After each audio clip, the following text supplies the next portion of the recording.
Well, good evening and welcome back to the Journey Home program. I'm your host, John Mark Grodi, and once again we have this awesome privilege to sit back and have a cup of coffee and hear a story, a conversion story, a story of how our Lord has brought another of His children home to His church, to His sacraments. We're joined tonight by Lauren DeWitt, a former Southern Baptist, a preacher's kid like myself.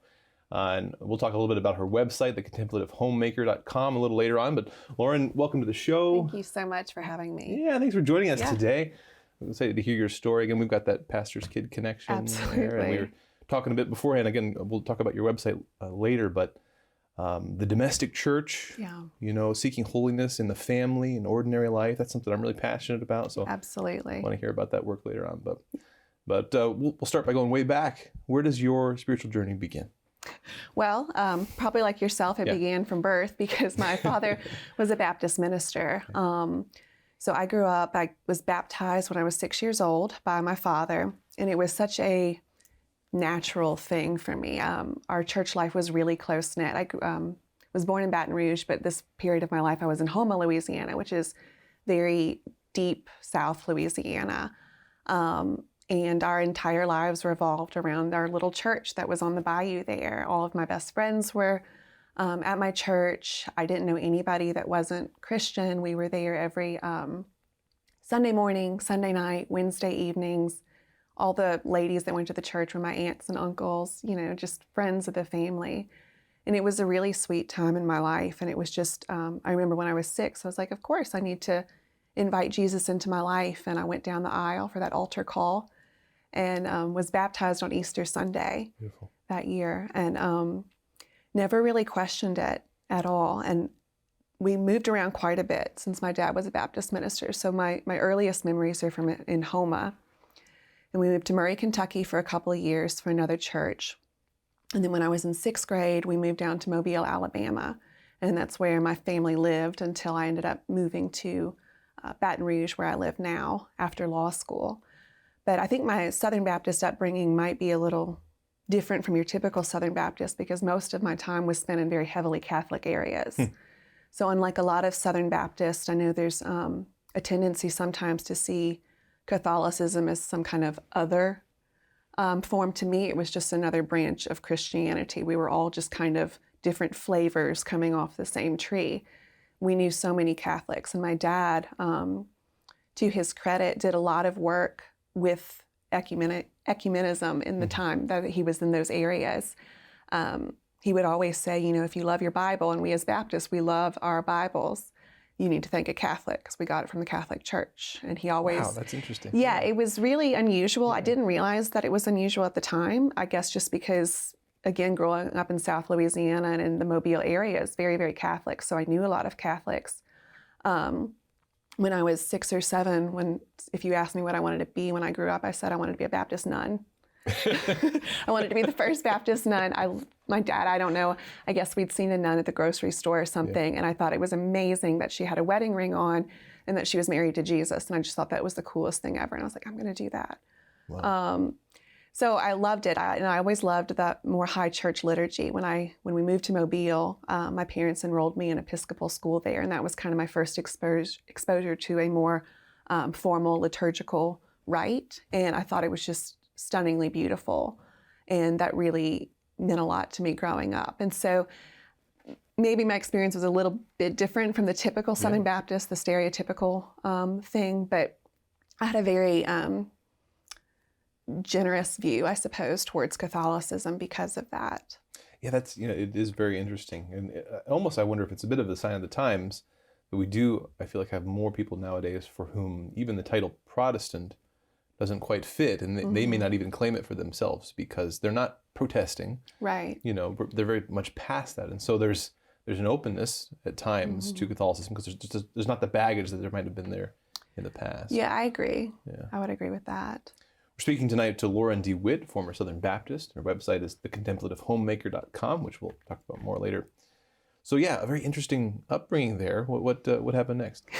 Yeah, so like I said, the first years of my life, up until really when we moved to Mobile when I was in 6th grade, my faith was just sort of a given. It was a very sweet part of my life. I never questioned it. I never thought about it. That's beautiful. When we moved to Mobile, though, and I don't know if this was because it was middle school and so it was a different time, or if that was the first time that our social lives started being more than just people inside our church. And so I started being exposed to some different things that I started sort of separating my faith life and my spiritual life into these two separate things. And I think, when I look back on this time, still everyone I knew was culturally Christian.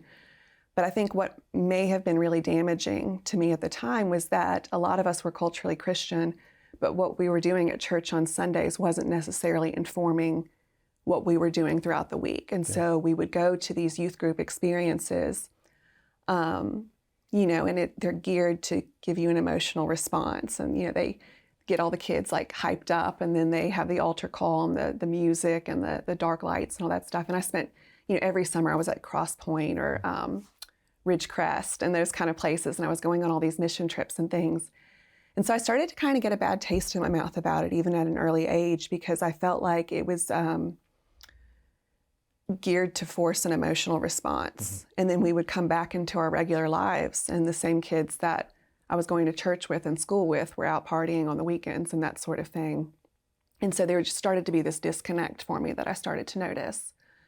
And I began to feel, in some ways, and this may a lot have been just in my head just as a teenage girl growing up, but just very separated from everyone else, because as the preacher's daughter, and I don't know if you experienced this as having a dad who was a minister, you're kind of in a fishbowl.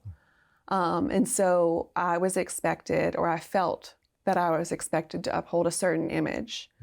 And so it made me feel very different from my peers who were sort of living one way at church and living another way on the weekends.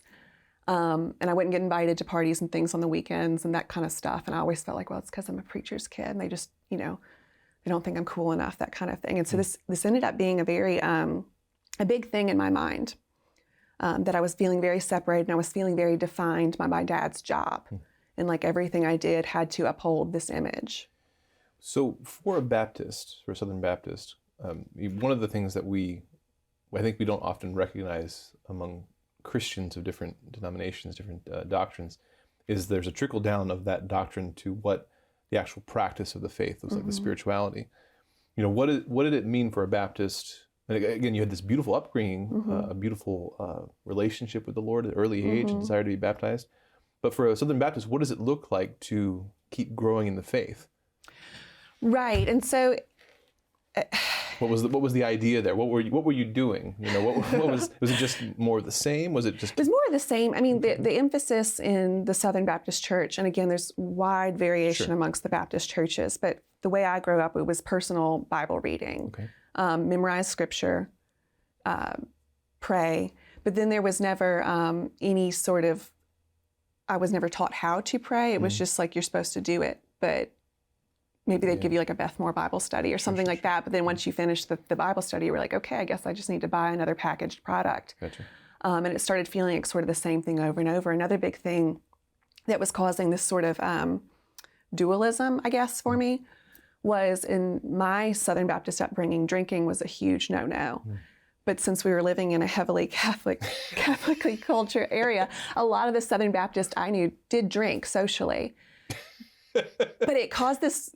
We're a bad influence. But it caused this like really strange thing, right? Because my dad and our family, being the minister's family, we couldn't drink because Baptists don't do that. But I knew all of the other church members were enjoying a glass of wine and things like that. And then, like I said, a lot of the, when we were teenagers, my friends in youth group were going out and drinking and doing a lot of the things that teenagers unfortunately get into. And I just started feeling this fragmentation to where I'm like, well, we're supposed to be doing this one thing, but we're all doing different things, and it's kept under the big joke is, Baptists will drink, but they don't do it in public. And so it started to something about it just started to feel really off to me. And that's just one example, but there are lots of little ways that I just started feeling like things that we're doing at church aren't lining up with the way I'm seeing it lived. Even amongst Christian families. Well, that's why I ask about the spirituality, because it is one of the keys here is that we need a faith that gives us the right picture of the universe, of reality, but then also that walks us through translating that into taking over more of our daily life, informing more and more of our life. Right. And oftentimes in various Christian circles, or even amongst Catholics, when they're not catechized well, Right. It goes so far, but no further, because what do I do with this in my social life, or Right. my work, or my school, or how does this inform everything else? And it kind of stops there, right? Right. And it's kind of ironic because, the big catchphrase as a Southern Baptist is like, do you have Jesus as your personal Lord and Savior? Right. And I knew that intellectually, and yes, that was the truth, but there was never any like actual personal relationship with it. Yeah. And now having the benefit of being Catholic, I see all these Lectio Divina, Liturgy of the Hours, various devotions. We didn't have any of that in the Southern Baptist tradition. And so to me, it was like if you didn't have your canned Bible study that you picked up at Lifeway Christian Bookstore, I didn't really know what to do with it. And then it was also very surface level. I felt like a lot of the stuff we were getting in youth group was always about, don't drink, save yourself for marriage. And that was what they would talk about every single week. And then you'd leave youth group and everybody was doing it, And so it was like, well, is this it? Is this what there is? There just seems to be this disconnect between it, and nobody's really doing what we're purporting to believe. Right. So does it matter? Right.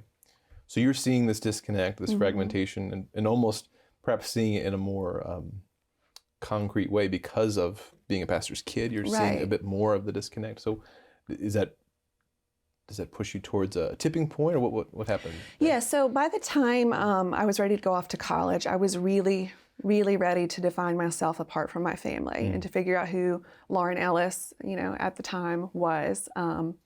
My parents really wanted me to go to a Baptist college it was in Alabama, in Birmingham. And I had every good reason to go there. I got a full scholarship and everything. And I said, no, I'm not going. I'm not going to go be Terry Ellis's daughter again somewhere else. I want to know who Lauren Ellis is, not Terry Ellis's daughter. And so I picked a college that was 10 hours away from home, where I think I knew maybe one other person from my hometown that was there, where nobody knew me, where I could go and sort of figure things out. And I was very attracted by secular culture. I don't know if that's because my parents lived such a more modest lifestyle, and there wasn't any drinking in our house, and we didn't do all the big fancy trips and the shopping and things like that. And I grew up in a very wealthy area in Alabama, and so I just felt very different and other. And so I wanted to go and experience all this that I felt like my parents were keeping from me in some way. Okay.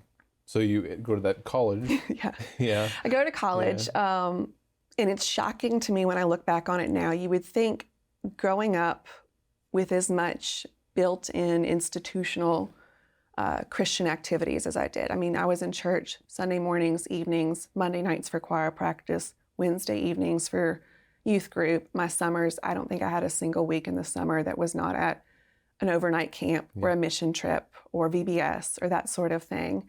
And so you would think that maybe for a little while when I went to college, I would have kept up some of that. I stopped going to church the first weekend I went to college. Wow. Yeah, the very first weekend that I was there, I went out.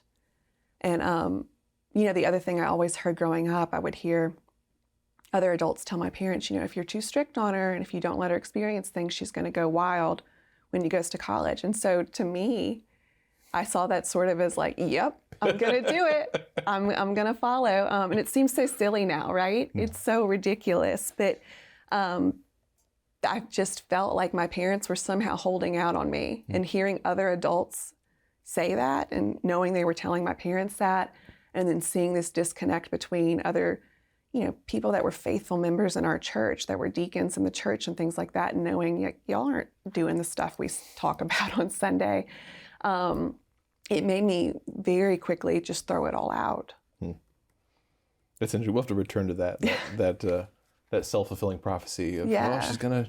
I was like, I guess this is what we do, huh? Because there might be something to that, but it is this question of how do you live out your faith in your family, and what boundaries do you put up? But we'll have to return to that. Yeah, for sure. One parent to another. Right? Yeah. So yeah, you threw it off real quick. So I get to college. I'm drinking like the first weekend we're out there. Like literally never maybe tasted alcohol once in high school. I was a really good kid growing up. Like I followed the rules, and held up the image that I felt like I was supposed to have as the Baptist preacher's kid. So start drinking. I ended up getting into recreational drug use. I started having unchaste relationships. I really bought into the women need to be like men kind of thing, to be able to go out there and experience and do whatever they want without consequences. And if you get judged for it, that's because that other person is sexist, not because what you're doing is objectively wrong. And I remember I guess it was by the end of my first year of college, I thought going to college and finding myself apart from my parents' values was going to, be fulfilling in some way. Like I'm going to finally know who I really am.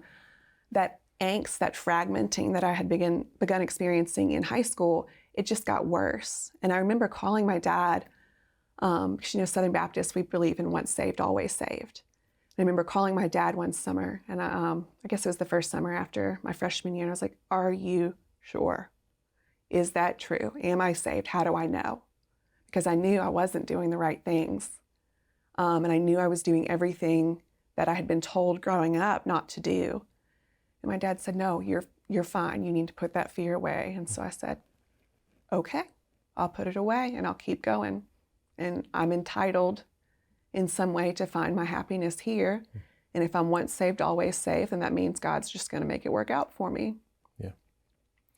Spoiler alert, it didn't go well. So what an interesting conversation there. And what we'll find, and I'm sure we'll talk about sort of in the postmortem, when we look back toward the end here, is just so many of what we would call heresy, incorrect beliefs. There's a kernel of truth, right? Like what Christians are grasping at in the once saved, always saved is this confidence and power of God, right? Yeah. Like there's something good and true there. Absolutely. But it's not the whole picture. Right. And so it falls flat outside of the context of the whole, right, which we believe we have. But there is something, you imagine a father to his daughter, it brings the parenting element in there too. I mean, as a dad, as a mom, if my kid's coming to me with this like crisis of faith, I don't want her to think that Jesus hates her, and that she's going to hell for sure. And so I don't blame my parents for anything. They did the best they could, and they were very faithful, wonderful people. I'm only sorry I put them through so much. But he was doing his best to try to say something that would keep me in the light, and I took it and ran 180 degrees different direction with it. Okay. Yeah, so was there further to the bottom of that? I kept drinking. I was sleeping around quite a bit, occasional drug use. I got extremely depressed to the point where I was self-harm, very seriously contemplating suicide.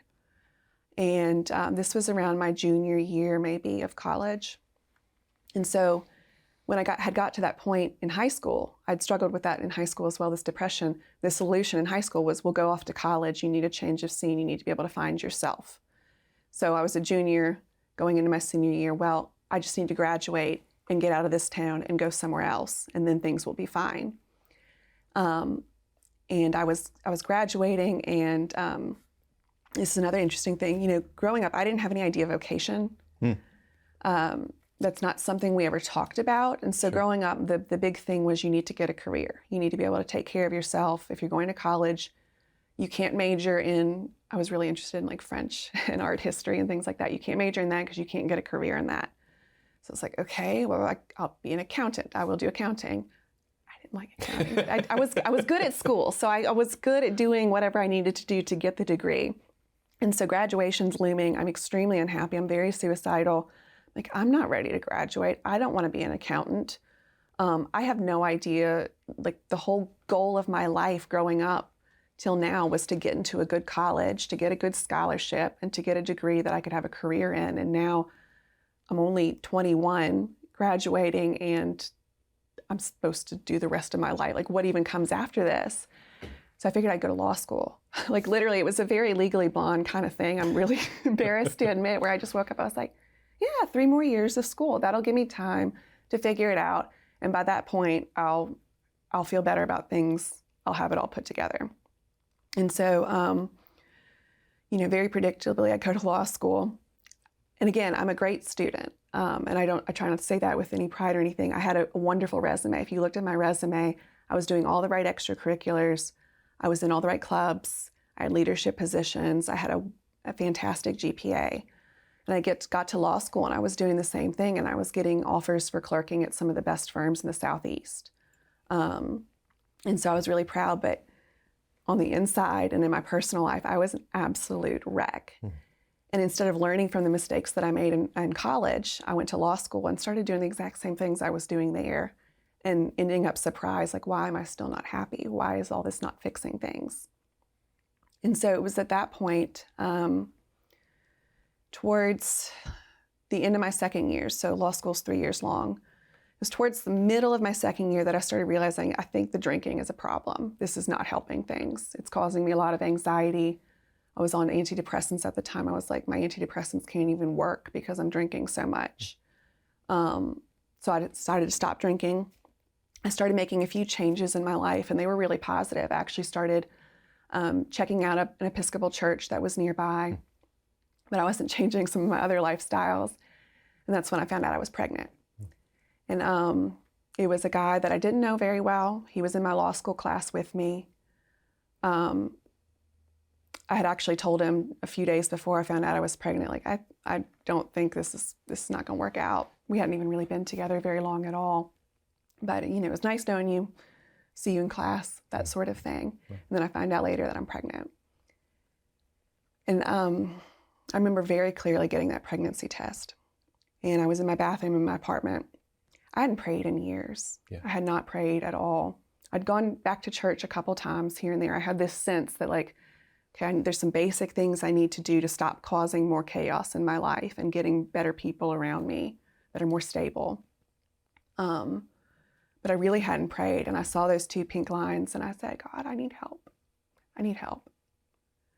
So I called my dad, and I was so afraid he was going to be mad at me. Yeah. He came up and bought me a steak, drove up to Birmingham, bought me a steak. He was so proud of me for wanting to keep the baby. Aww. And I came home that weekend. It was Memorial Day weekend, 2012. My mom put a sign on the door that said, "Welcome home, Lauren and baby." And I had been so afraid that my parents would be so ashamed of me, because I was ashamed of myself. I was so embarrassed. I'd hurt so many people. I was so selfish. And they had that sign there for me. And so I went back to school. Summer clerkships were starting up at that time. And I needed to tell the guy, right? So I tell him, and I had plans. I was like, we can make this work. This is definitely not an ideal situation. And I should say I had been pro-choice before this. I had always thought, I knew that there were risks to living the way that I was living. And I had always just assumed if I found myself pregnant, I would go get an abortion. But for whatever reason, when I saw that pregnancy test, I was like, this is a baby. This is my baby. Wow. And that's why I named her Emily Grace, because she was Grace. Yeah. She was a pure gift to me at that time. But I had intentions to work it out. There's people that make the 2-parent home thing work, and we can do this. We're both going to get good jobs. We're both in the top of our law school class. It's going to be fine. He was not fine with it. And so I was put under a lot of pressure to have an abortion from his family. And I just found I couldn't keep going to school with somebody that I felt so much pressure from. And I was getting, emails from his family about how I was making the wrong choice. I was going to ruin both of our lives, and think about all the things that I have worked for. You're about to get this big career going, and, you're going to miss out on vacations with friends and things like that. And what really ticked me off, this is kind of ironic, they accused me of allowing my parents' beliefs to dictate what I was doing. And it ticked me off so much because I was like, I've spent the last 6 years trying to find out who I am apart from my parents' beliefs. And this this was my choice. Yeah. I've decided everything against what my parents said going on through the last 6 years, but this was not because of my parents. This was pure grace. This was just a gift. So I moved back home with my parents during this time. I was so surprised at how welcoming church members were. You know, during this time, I had always thought I'd gotten so, big city and secular worldview. I'd started thinking of people who had faith as being very provincial. But it was the people at my parents' little Baptist church that helped me get into law school again in Baton Rouge. They helped find me a new clerkship job. They threw me a baby shower. Yeah. I didn't get maternity leave in law school. I had my daughter on Friday before Martin Luther King weekend. I was back in class on Tuesday. But I had little old ladies lined up at church that wanted to keep her for me. And so it was such a real gift. And that was such a stark contrast to me because I'd been in such a pro-choice world and thinking that people that were pro-life were so dumb and so off base. And to just see them with just pure love, and they were so excited and so helpful and so ready to take care of everything that I started to think, hey, maybe I didn't have it all right. And what was so ironic to me was I did have some pro-choice friends that were supportive of my choice to keep the baby. But it was always the pro-choice people who were also mad that I made the decision to keep the baby. Right. And so it started to be like, well, I guess then the only real choice was to have an abortion, because that would have been the choice that kept it hidden, that didn't cause the problems, that kept everybody else going without causing this very public scandal. So that was sort of the moment my worldview kind of started to shift a little bit. Well, let's take a little break there, and we'll pick back up and see the continuing grace coming out of that. But what an amazing turning point. The phrase that sticks in my head, is this, finding myself, right? Yeah. That's another one of these phrases we pick up from the culture. Our kids hear, and it too becomes this self-fulfilling prophecy. I believe that I have to go and sort of make myself or find myself out there. The way we find ourselves, right, is when God happens to us. Right. When reality breaks through. Right. Sometimes that happens through new life, right? Right. It's a beautiful story. I want to hear more. So we'll be back here in just a minute. Again, tonight we're speaking with Lauren DeWitt. She's a former Southern Baptist, and her website is thecontemplativehomemaker.com. And we'll hear more of her story here in just a moment. See you then.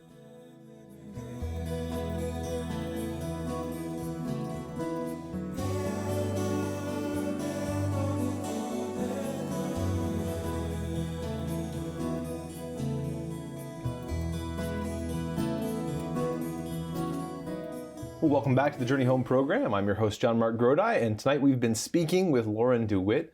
She's a former Southern Baptist pastor's kid, and her website is thecontemplativehomemaker.com. And boy, a great story so far, Lauren. Where we left off, you just had this experience of grace breaking through in the form of new life, and then the unexpected. It was to you unexpected, but this wonderful homecoming and welcoming back in your family, your community. Just a powerful story there. Yeah. So, yeah. What happens next? Yeah, so I'm starting, I didn't know anybody. My parents had moved back to Baton Rouge while I was in law school, and I'd been born in Baton Rouge, but we left there when I was 2. So I moved back there. I'm pregnant. I don't know anybody at all, and I feel like I'm beginning to build my life from scratch. But I had to live a very different life because I know how to take care of my baby, right? I had to be a responsible adult. And so I start making very different choices about how I'm spending my time. I start going back to church. I'm going every week, if nothing else, so that my daughter can have the moral structure and that she'll have people around her that love her and that sort of thing. And it was around that time, I'm also despairing at this time because I don't think, I'm never going to find a dad for her that's going to take care of both of us. Like, nobody's going to want to be with somebody that's been through what I went through. And when she was 2 months old, God sent my now husband into our lives. And that was the second time. So the first time I really felt God break through was when I found out I was pregnant. The second time was when I met Aaron. And I just knew from the moment we met, I was like, oh my goodness, we're going to get married. And we did. We got married when she was 2. And he's been with her, since she was 2 months old. So he's been with us every step of the way. And he was Methodist. And so we got married in the Methodist church. We had Emily Grace baptized Methodist. And we're kind of rocking along. We're making very different choices now. I've got a lot more stability in my life. I'm starting to be happy. But there's still a disconnect in some ways. I'm not going to church every single Sunday. I'm not really praying yet, that sort of thing. I'm doing kind of the one-off Bible study and this sort of thing. And then I meet a girl at my work. And she is, again, I thought all people that took their faith seriously were very prudish and not very fun and not very smart. Well, my friend, she became one of my best friends, smart, beautiful, really funny. And then after we have this friendship that's built on all these secular things, I find out she's Catholic.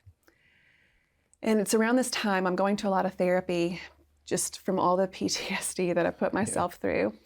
And my therapist recommended that I start doing some sort of mindfulness meditation techniques.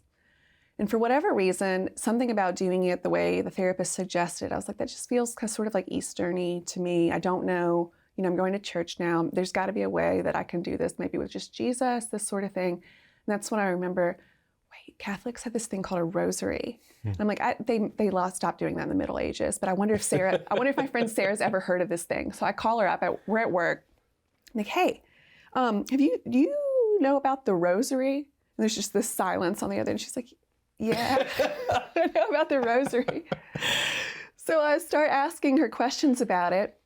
And she starts explaining it to me. And I'm like, wait, that sounds like a really good way to kind of get relief from some of this anxiety. And sounds like sort of what my therapist is telling me to do about just being present and calming my mind, that sort of thing. And so I'm like, okay, well, I'll start looking into that. Well, I was terrified to go into a Catholic bookstore and actually buy a rosary because I thought they would know that I didn't belong there.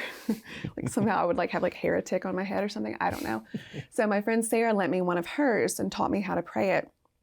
And of course, then I just started having questions. It's like, why is this okay? I remember praying the first time before I prayed it. I was like, God, if this offends you, I'm really sorry. I'm trying something here. And lightning did not come strike me down. So that was good. And I'm praying it secretly because I don't want my husband to know at this point because I'm not ready to tell him that I'm trying this weird rosary thing that people stopped doing in the Middle Ages. But then I'm having all these questions. I'm like, why are we praying to Mary? Why is that okay? Where did this Hail Mary prayer come from? What the heck is the Assumption of Mary? Why do we think that she's coronated? What is all this stuff? And so I start having to research things. And I'm, we have this inner office chat. And so I'm messaging my friend all the time, well, what about this? What about this? What about this? And then so I'm asking her all these questions. And among this time too, I start asking her questions about, I find out Catholics don't allow the use of birth control and things like that. And I'm like, that's insane.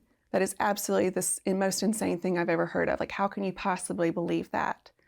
And she's like, well, I don't use it. I'm not planning to. And I was like, it blew my mind. I didn't know anybody.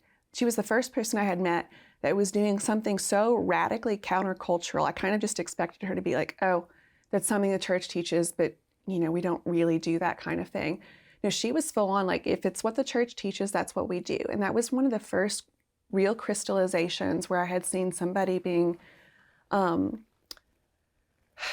unrelenting in following what the church said. They weren't going to live two separate lives. They weren't going to do things in one way in Mass on Sunday and then do things that they just thought were the right thing that the church got wrong on their own. And that was huge to me because, again, she was this smart, cool girl. She was fun to be around, but she was so faithful. And I could see through her faithfulness, things hadn't always been easy for her, but it had also worked out somehow. And she'd saved herself a whole lot of the heartache that I had gone through. So I start learning about NFP. I'm married at this point. Natural family planning. Natural family planning, yeah. Yes. I start thinking, gosh, I should get off birth control. I should stop doing this. I start learning about theology of the body. It's blowing my mind. All this stuff I'm learning about Mary is totally blowing my mind.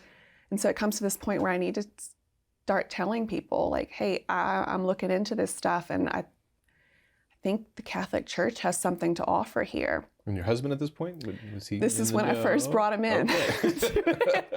People. I was like, people, aka my husband and my parents. I want to start going to Mass. I've been praying the rosary, and I want to start taking these classes. My parents were thrilled. Again, we grew up in such a culturally Catholic area that it wasn't that big a deal to them. They were just happy that I was praying and going to church and taking my faith seriously. My husband, on the other hand, grew up in more of a Bible Belt area of Louisiana, where it's heavily Protestant, and he very much saw it as me changing religions. And especially when we had entered into our marriage with plans about how we were going to plan our family, we were going to use hormonal birth control, we were going to do these kind of things, and then I'm telling him, hey, I don't think we can do that anymore and this kind of stuff. So it caused a real rift. So I went to what I call bootleg RCA, where I met on my lunch breaks with one of the faith directors at one of the parishes in town. And because I didn't want it to be any sort of impingement on my husband's schedule at all, to where he'd have to be watching the kids and that sort of thing. And then it was a little over 5 years ago, yesterday actually was my confirmation anniversary, that I had finished all of the classes on my lunch breaks, and I went to the parish, the priest at the parish that we lived in. I said, please don't make me wait to Easter. I promise, I believe all of this. I need the Eucharist. I need reconciliation. Please don't make me wait. And to his credit, he didn't know me from Adam, but he brought me in on the Feast of the Holy Name of Mary. He confirmed me. I went to the Sacrament of Reconciliation. I'm telling you, I went to therapy for 14 years. I have never experienced healing like I did after that first confession. Guilt, shame, it washed away. I finally was able to feel that personal connection. Receiving Christ in the Eucharist, it doesn't get more personal than that. Yeah. And so I was finally experiencing all the things that I had been looking for so long. And my life improved dramatically at this point. How did you get to that spot even before receiving the sacraments? Because then you receive them and you do have this experience. How did you get to the place where you wanted them so much, in terms of the way you saw the world and how you saw your faith? So I spent about a year asking my friend questions, and she was hooking me up with other priests and other people who teach the faith or know catechism and that sort of thing for questions that she couldn't answer. And she was lending me books, and I was just like voraciously devouring. I was watching EWTN all the time. It was on my radio, learning all of these things. And I think theology of the body particularly had a huge way on my just entire sacramental worldview shift. Yeah. Because before, things had been so fragmented for me. But then realizing, wait, my body was designed in a particular way to work a particular way for the purpose of creating new life. And I think, I had all this trauma from getting pregnant outside of wedlock, where it had been seen as just this bad thing, but then it was what brought me to God. And so I was like, well, yeah, that makes sense then, that our bodies in some way are reflective of the Creator. And so I think theology of the body, starting to see how He's in every moment, even in the hard stuff. He was there with me the whole time in every mistake that I was making, and He never abandoned me. And so just having that worldview shift really helped. And then once I realized, sacraments, that makes sense then, right? Yeah. It's grace working through material. I have experienced grace working through material things outside of the church in my life. Makes sense to me that this is how He would work. That sacramental worldview is such a big deal. And it is really interesting that you bring up theology of the body there, because that's something I've certainly seen. My wife and I experienced that in college campus ministry, that as an opening, as a portal to the sacramental worldview, theology of the body is unique in the sense of the sacramental worldview, as a Catholic, we recognize that every single thing, everything that God has created, is to lead us to Him. Right. If you scratch the surface a little bit.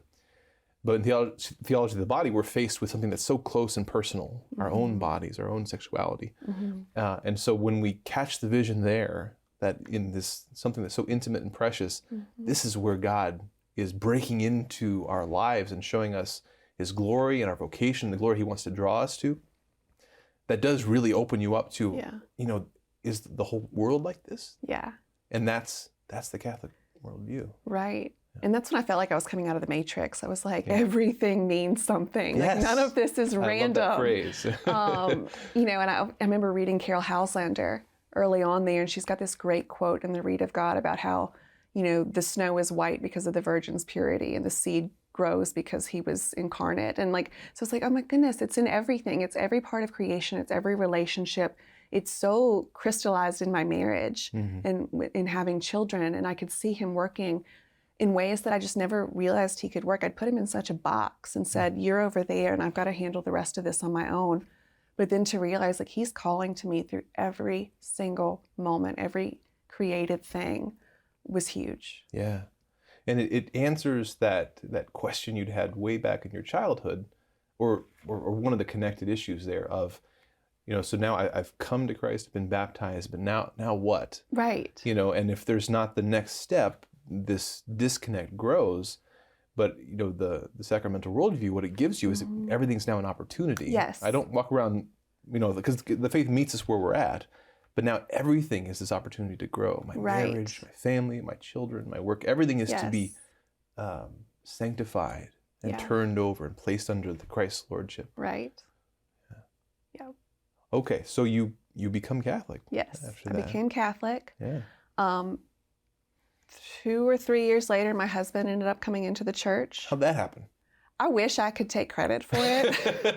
I was ready to be St. Monica's buddy for life and just be praying for 20 years for his conversion. Yeah. He came in one day and said, I met with Father. And I was like, what Father? He's like, Father at church. And I'm going to start RCIA. I've almost fell out of my chair. I think he'd gotten to a point where he could see so many changes in me, in the way I was approaching our marriage. Our daughter at this point was maybe 4 or 5. She was starting to ask questions like, well, why does mommy get to take communion at Mass and why can't daddy? And to him, he's like, no, our family needs to be unified on this. So he went to check it out. He was like, this seems reasonable. So he came into the church in 2020. And then just this past Easter, both my parents actually came into the church as well. Wow. And so again, for them, what was... there was a similar thing in the sense of seeing your life and then being open to studying? I think so. And, just asking the right questions and then just dealing with their own, everybody's broken, everybody's got mistakes. And then seeing that, I found this real healing and reconciliation and then realizing they could find that kind of healing too. And goodness, the difference I've seen in them, even in just the 6 months since they've been receiving the sacraments, it's incredible how much that grace works. But yeah, again, I can't take credit for any of that. It was nothing I did. Yeah, well, I mean, that's how it works, though, right? We just simply if we just are faithful, then God works through that. I'm sure what they saw in you was, by and large, not a refutation of any of their faith, right, but a complement, a fulfillment. That was what was so great about the way my Southern Baptist upbringing was. And I've talked to my dad about this too. I never felt like it was any of the teachings of Catholicism were a rejection. To me, they were always like, oh, that's the very logical next step. That's the fulfillment of where we had been. I see how we were short on that issue before. And so it was coming home. It really was for both of us and for my mother as well. That's beautiful. Okay. So talk more about then your family life and your work. We want to hear now about your website, the Contemplative. Oh, you just took it off the screen here. What's the website again? It's thecontemplativehomemaker.com. Great. Talk about that a little bit. So I was a practicing attorney because I did graduate from law school and I practiced law for about 7 years. We had 3 children at this point. It was just very busy. And so we finally got to a place where I was able to stay home. And I became very passionate in this time period where I didn't want to go back to this fragmenting dualism that I had experienced. So if I was working on, a brief at the law office, I had to figure out a way, how can I make this a prayer? How can I ora et labora kind of thing, but never stop it, not be prayer and work, but prayer and work together. Yeah. And so I got really interested in this idea of how we could just pray without ceasing. And so I started doing it some at my work. And then when I was able to stay home, that's when the idea for the Contemplative Homemaker came to me. And I just I got to help other people see how everything that we do, something as mundane as doing your laundry, we do it for the glory of God. And He meets us in that moment and there's grace there. Yeah. And that's not something extra. mean, this is what Yeah. you're now comforting others with the comfort with which you've been comforted. I can't quote that perfectly, but that is not something optional, right? Because Right. especially we who are still to be in but not of the world, it's this is the question of our salvation in the sense of we're called to continue walking, and we've got our life. That's our material, right? Right. And so that's the material that the grace needs to flow through. And so once you can start seeing that the liturgy isn't just something you do at Mass, that it really is like that wellspring, I think Benedict calls it, the fount from which all of divine life flows, and it goes out into us, and we're to carry that out into our days. And again, it's not about necessarily picking up the right devotions or doing XYZ, although all those things are good and we need to do those things. But it's about finding ways to, Mother Teresa, you wash the plate because you love the next person who's going to use it. You do the right things, you do the next thing in front of you because that's your duty that God has put in your path, and He's with you in it, in every moment of it. Yeah, that's beautiful. That seems another important piece of that. You talk about liturgical living, right? Embracing the cyclical nature of life. Yes. Is important. Talk about that a little bit. Absolutely. So I didn't have any concept of a liturgical calendar growing up. I knew that something like Advent or Lent vaguely existed, but my life on those days did not look any different from any other day of the week or from any real secular lifestyle. So to me, when I became Catholic and I learned about the communion of saints, first of all, I remember weeping when I learned about the communion of saints, and there's people up there that have been praying for me this whole time. And not just up there, but like down here with me. It was incredible, and I wanted to know everything there was to know about it. And that's when I started learning about liturgical living, which is just this movement to help, particularly within the domestic church, you live the church's calendar more intentionally in your day-to-day life. And so for me, it became a way, I do it for my kids, but I primarily do it because I'm really interested in learning, like, why do we wear purple in this season? Or why are we celebrating St. Charbel's feast day? Like, who was this guy? Why is he important? And so finding ways to learn about that, and then just seeing how they connect with you in what you're already doing. Yeah. I think it seems like that the cyclical aspect of it is important because we don't get it right the first time, right? Right. So we've got this, we get this image of the sacramental universe. We recognize we're called to holiness, and it's a process, it's a journey. And so we need the days and the weeks. Right. It's that constant recapitulation. It's that like living to die in Christ, right? It's his birth and his resurrection. And we experience that on an hourly basis, on a daily basis, on a weekly basis. And so having the liturgical calendar to add that structure, to have liturgy of the hours and things like that to add that structure, and to see the dawn comes every morning the same way Christ comes into the world. And it sets every night the same way. We're all called to die in Him, to rise again the next day. It helps you bring that sacramental worldview more to life. It makes it more concrete, I think. Right. One of the most basic primordial examples of that is the 6 days of work. Yeah. And then the Sabbath. Right. Talk about that a little bit, living that as a family. Yeah, so now we try, it's, again, the Sabbath has become in our day and age just another work day, another day to get something done. And I realize there's so many things that I'm doing on Sunday afternoon, chores that I'm trying to take care of so I can go do more things during the week. And I was like, that's disorder. That's not right. God rested. I need to rest too. And so on Sundays now, I don't do any laundry. It's like my day off from laundry. We try to waste time together as a family on Sundays, and just because it's not wasting time, right? There is no such thing as wasted time. When you've got a sacramental worldview, it's leisure, it's rest, it's time with each other, it's time to really meditate on what the gospel reading was at Mass. It's time to just enjoy each other in life. And so that's something you can do really any other day of the week when everything's blowing and going. Yeah. You brought up that motto, the Benedictine motto, I think, the ora et labora, Yes. So prayer and work.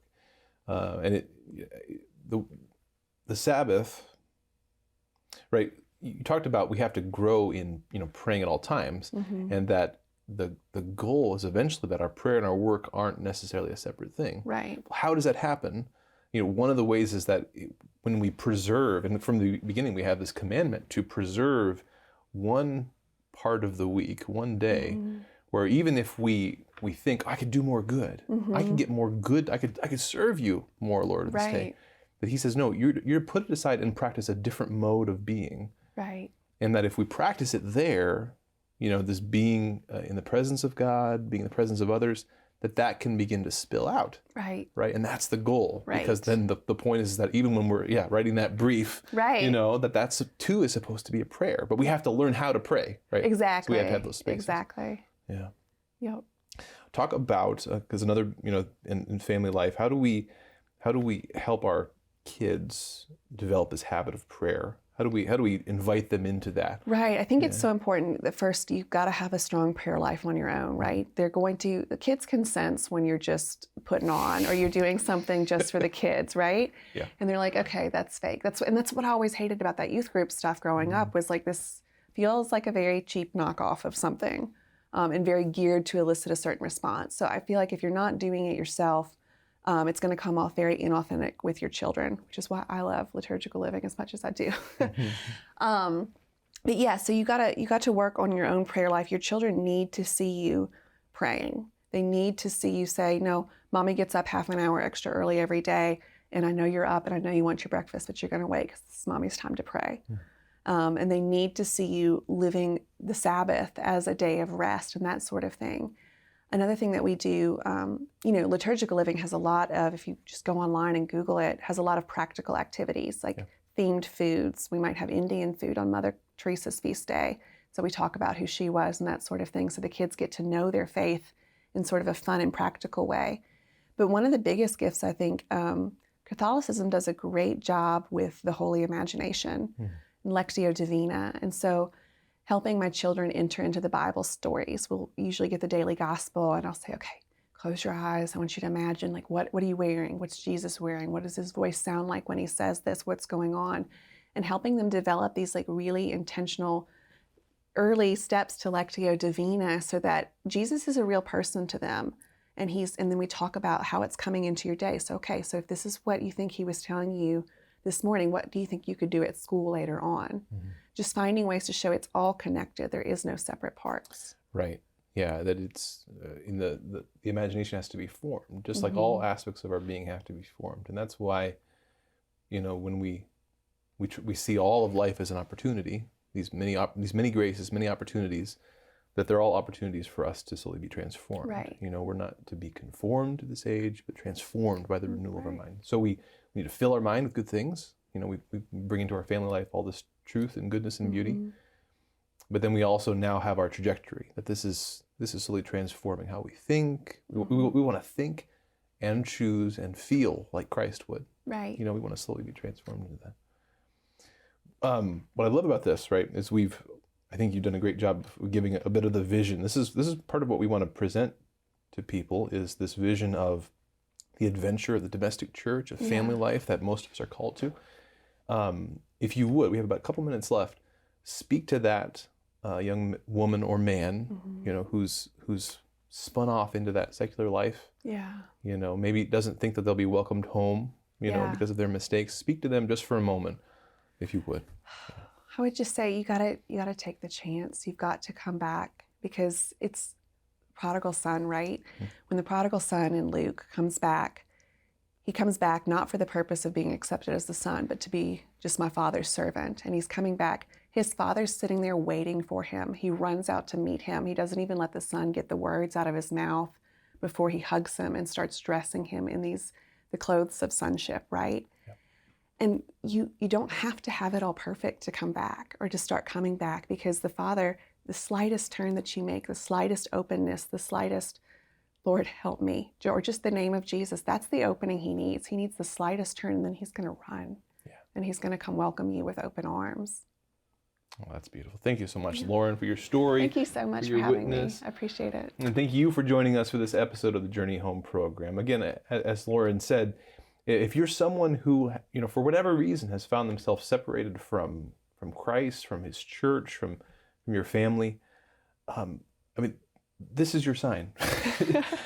Reach out to him today. The Lord loves you. You can't fathom how much he loves you, and the grace and the mercy that is outpoured when we just turn and give him an inch. We just give him an open door. And so know that we're praying for you, and that if you need help, you need someone to talk to, if you want companions on your continuing journey, visit chnetwork.org. That's the website of the Coming Home Network International. We're a network of people like Lauren who have come back, who've come home to the Catholic Church. We've found a home in the bosom of Christ in the Catholic Church and His sacraments, and we'd love to assist you and pray with you and pray for you and walk with you on that journey. So check that out at chnetwork.org. Again, this is the Journey Home program. We were speaking tonight with Lauren DeWitt. You'll be able to find her story at chnetwork.org along with so many other powerful stories. So thanks again for joining us. God bless you. We'll talk to you again next week.